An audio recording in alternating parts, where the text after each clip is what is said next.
government collapses at a perilous time for Europe. This article is by Christopher F. Schutze and Jim Tankersley, and read by an automated voice.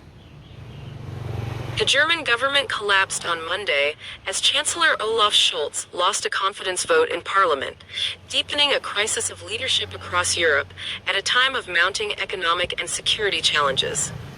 The war in Ukraine has escalated, with Russia issuing increasingly dire threats against Kyiv and its supporters.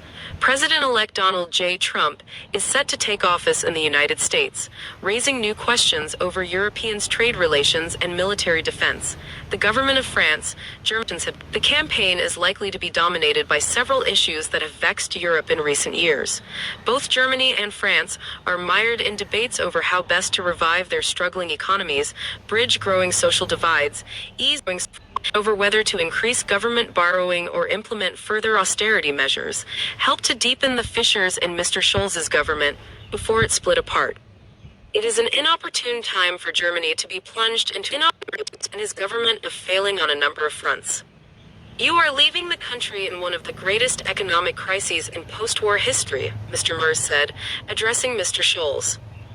The two other mainstream parties are also led by well-known politicians who held important posts in the government. Christian Lindner, leader of the pro-business Free Democrats, whose falling out with the chancellor helped precipitate the collapse of the coalition, and left-leaning Greens, but mainstream parties still consider them an anathema, which has made it hard to form governing coalitions in those states. Those results could portend equally messy coalition haggling in Berlin after the parliamentary vote, though the political fringes are less popular nationally than they are in those eastern states. Given the likely vote tally, many political watchers predict a return of the Grand Coalition